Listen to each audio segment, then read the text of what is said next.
Hello guys! ఈ రీల్‌లో dragon ఫ్రూట్‌కి ఎక్కువగా fruiting రావడానికి చిన్న టిప్ ఏంటంటే డ్రాగన్ ఫ్రూట్‌కి ఉన్న బ్రాంచెస్ స్టెమ్స్‌ని చిన్న చిన్నగా కట్ చేయాలి. ఎన్ని స్టెమ్స్ ఉంటే అన్ని స్టెమ్స్ కట్ చేయాలి. అండ్ 2 వీక్స్ లేటర్ ఇలా చిన్న చిన్న బడ్స్ రావడం స్టార్ట్ అవుతుంది. ఫ్రూటింగ్ సీజన్ అనేది మే నుంచి జనవరి మధ్యలో ఉంటుంది. ఈ మధ్యలో మనం ఎప్పుడైనా కట్ చేయొచ్చు. ఇలా కట్ చేయడం వల్ల ఫ్రూటింగ్ అనేది ఇంప్రూవ్ అవుతుంది. అండ్ ఎక్కువ స్టెమ్ బ్రాంచెస్ కూడా ఇంక్రీజ్ అవుతాయి.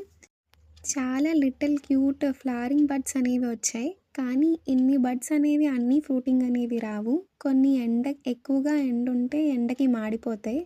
ఎక్కువ వర్షం గానీ, గాలి గానీ వస్తే ఈజీగా పడిపోతాయి. కొన్ని మాత్రమే ఫ్లవరింగ్ స్టేజ్‌కి గ్రోత్ అనేది ఉంటాయి. కొన్ని డేస్ తర్వాత ఫ్లవర్స్ అనేవి గ్రో అవ్వడం స్టార్ట్ అవుతాయి. 2-3 డేస్ గ్రోత్ తర్వాత ఇలా జైంట్ ఫ్లవరింగ్ అనేవి గ్రోత్ అనేది స్టార్ట్ అవుతాయి. ఈ ఫ్లవర్ బ్లూమింగ్ అనేది ఓన్లీ నైట్ టైమ్సే ఉంటాయి.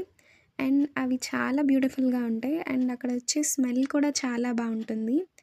డ్రాగన్ ఫ్రూట్స్ అనేవి బిగ్గర్ సైజ్‌లో రావాలంటే క్రాస్ పాలినేషన్ చేయాలి. అంటే ఒక ఫ్లవర్ నుంచి పాలిన్ గ్రెయిన్స్ తీసుకొని ఇంకో ఫ్లవర్‌లో ఉన్న పాలిన్ ట్యూబ్‌లో వేస్తే ఫ్రూటింగ్ స్టేజ్ అనేది స్టార్ట్ అవుతుంది. ఆ తర్వాత ఫ్రూట్ సైజ్ అనేది కూడా ఇంక్రీజ్ అవుతుంది. Happy gardening!